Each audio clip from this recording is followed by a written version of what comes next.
네, 안녕하세요. 직장인 경매 초보 락규입니다. 오늘 제가 대전에 있는 한 빌라를 제가 입찰에 참여했는데, 그 입찰 결과를 좀 잠시 말씀드리려고 합니다. 그 결과를 말씀드리는 이유는 요 뒤에서 말씀을 드리고, 오늘 경매 입찰표를 제가 찍어 왔어요. 그래서 오늘 준비물, 그러니까 내가 경매 입찰을 하기에 앞서 준비물과 그리고 어떻게 작성하면 되는지 제가 실제 표를 제가 작성한 거를 찍어 왔거든요. 그래서 그거를 좀 잠시 살펴보겠습니다. 먼저 오늘 제가 입찰에 참여했던 거는요, 바로 비례동의 이런 빌라였습니다. 주변에 이렇게 보시면 좀 오래된 듯해 보이지만 실제로 가봤을 때 이게 98년이니까 한 22년 됐죠. 제가 실제로 임장을 갔을 때 찍은 사진을 봤을 때도 물론 오래되긴 했었습니다. 하지만 상대적으로 음, 저렴하게 낙찰을 받는다면 살만했다. 이렇게 4층에 있는 건물이었고요. 왼쪽 편에. 그런데 이제 주변에 보시면 이렇게 냉동수산, 뭐 흥덕사 이렇게 좀 있습니다. 그래서 그렇게 엄청나게 주변 환경이 좋다라고 말하기에는 네, 쉽지 않았던 얘기고요. 이렇게 지금 보면은 401호였고 우편함들이 많이 꽂아져 있었습니다. 네, 문을 봤을 때도 사실 평범했어요. 이 옆에처럼 도어락이 좀 좋은 거였다라면 내부가 조금 더 어느 정도 수리가 됐을 수도 있겠구나라고 생각해 볼 수 있었지만 네, 생각보다 뭐 전기세가 많이 밀려 있다거나 이렇게 보시는 것처럼 어떤 우편을 많이 못 받는다던가 이런 식으로 좀 많이 생각보다 안정적이진 못했다. 이 안에 계신 분이. 네, 그래서 이 집을 좀 제가 싸게 낙찰 받았으면 어땠을까? 좀 아쉬운 마음은 들지만 어쨌든 이렇게 겉면에 봤을 때 이렇게 자갈도를 갖다 붙인 것처럼 이렇게 되는 외관이었고요. 주변에 보시면 이렇게 또 산이나 이렇게 네, 이런 경치가 또 좋은 곳도 있었습니다. 근데 결론은 오늘 이렇게 8명 입찰을 했고요. 8,379만 원이 2등, 8,557만 원에 낙찰을 받았어요. 저는 6,388만 원 썼거든요. 6,388만 원. 근데 8,500만 원이라고 하는 건 솔직히 메리트가 없어 보여요. 왜냐면 제가 이 평수를 보시면 아시겠지만 20에서 25평 사이를 이 동네를 봤을 때 지금 저희가 있는 게 이쪽이거든요. 여기 흥덕사 아까 보셨죠? 대송빌리지 여기거든요. 이 주변에는 빌라를 보시면 대략적으로 7천대도 있고요. 9천도 있고 대신 이건 리모델링 됐으니까 9천인 거죠. 그리고 8천대도 있어요. 네. 그쵸? 그러니까 7, 8천, 8천대죠. 사실은 이렇게 어쨌든 경매는 하자라는 게 있어요. 이 안에 살고 계신 분을 명도해야 하는 것도 어찌 보면 하나의 더 번거로움이죠. 저는 사실 이 8,500만 원에 낙찰받은 금액은 정말 이해할 수 없었어요. 차라리 그럴 거면 네? 이렇게 이미 비슷한 평수에 그쵸? 이거는 전용 면적이 24평, 18평 이렇게 있는 이런 집도 어찌 보면 큰 차이가 없는 거예요. 그래서 저는 좀 사실 이런 경쟁력 없는 금액을 정말 안타깝더라고요.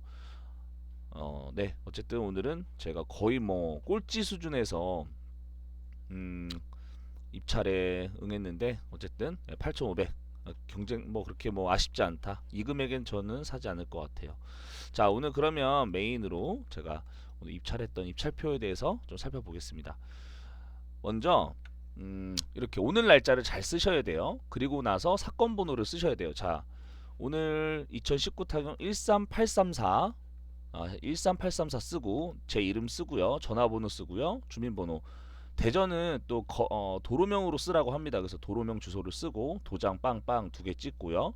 그리고 기본적으로 체크하시고 이름을 쓰고 도장 빵 찍는데 이 체크하는 건 뭐냐면 내가 만약에 낙찰받지 못하고 떨어졌다 그러면은 돌려받겠다라는 뜻입니다.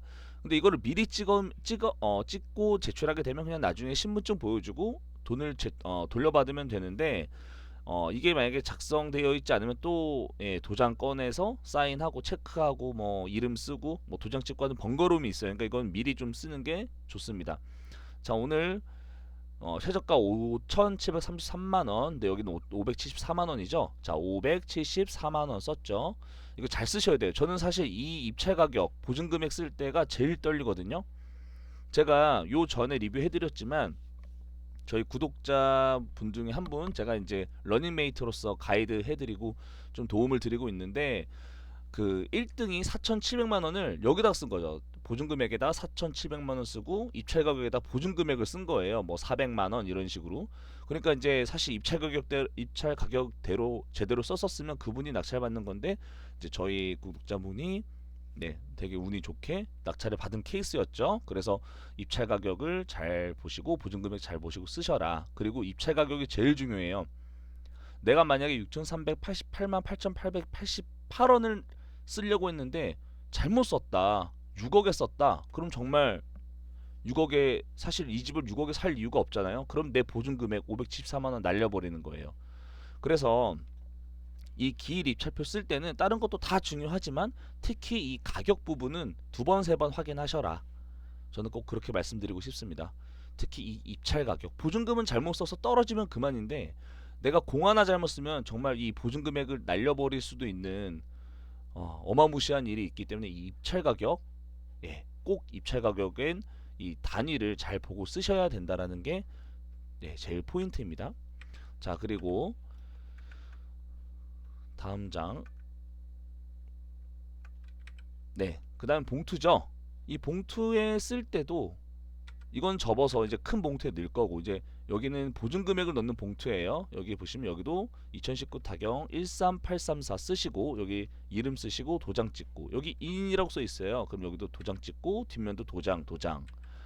그리고 이 봉투 안에 보증금을 넣고 이 큰 봉투 안에 기일 입찰표와 이제 보증금 이 봉투를 여기다 넣으시고 여기도 마찬가지 입찰자 이름 도장 뒷면에 네, 여기 사건 번호 적으시고 도장 찍으시면 됩니다. 자, 보증금. 사실 이 보증금은 정말 중요해요. 물론 소액이라면 100만 원짜리 수표, 뭐 현금도 상관없어요. 근데 좀 금액이 큰 경우에는 이렇게 뭐 574만 원짜리 한 장의 수표로 뽑아야 한다. 그럼 가서 네, 그 아침 좀 일찍 가시면 저 같은 경우도 보통 9시쯤 이렇게 가거든요. 특히 저는 이 시청 쪽이 사람이 별로 없어서 시청 근처가 법원이기도 하고요. 이렇게 방문을 해서 보통 아침에 뽑는데 이게 시간이 없을 수 있으니까 최소 오늘이 월요일이니까 지난주 금요일 또는 월요일 아침 일찍 해서 이렇게 보증금을 미리 준비하시고 이 보증금액만큼 뒷면에다가 이름, 주민번호 그리고 전화번호를 꼭 써 놓으셔야 하겠습니다. 뭐 이거를 이제 이서라고 하는데요. 이거를 꼭 써 놓으셔야 나중에 분실되더라도 찾을 수 있다. 그래서 혹시 모르니까 뒤에는 꼭 써 놓으시고 이 수표를 이 봉투에 넣고 이 입찰표와 함께 이 봉투를 이 큰 봉투에 넣어서 이 빨간색 부분에 이제 호치키스 그러니까 스탬플러를 받고 앞에 집행관 분께 신분증과 함께 제출을 하시면 요 부분 요 집행관인의 도장 찍고 요 부분을 끝에 요걸 잘라서 주세요. 요걸 잘라서 주시니까 요걸 잘 보관하고 계셨다가 이게 마치 이걸 가지고 있는 어떤 증표라고 할까요? 이걸 자르면 여기 지금 보시면 인이 두 개가 돼 있죠. 좀 자세히 볼까요? 네, 여기 보시면 이렇게 예, 자세히 보시면 여기 있죠. 점선이 있죠.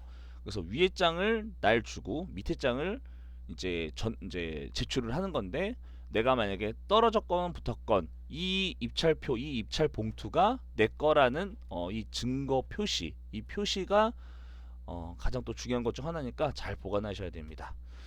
네, 오늘은 제가 입찰했던 후기와 금액 그리고 물론 이렇게 세게 쓸 필요 전혀 없어요. 떨어졌다고 아쉬워할 필요도 없고요. 정말 싸게 받아야 그게 경쟁력 있는 경매의 매력이고요.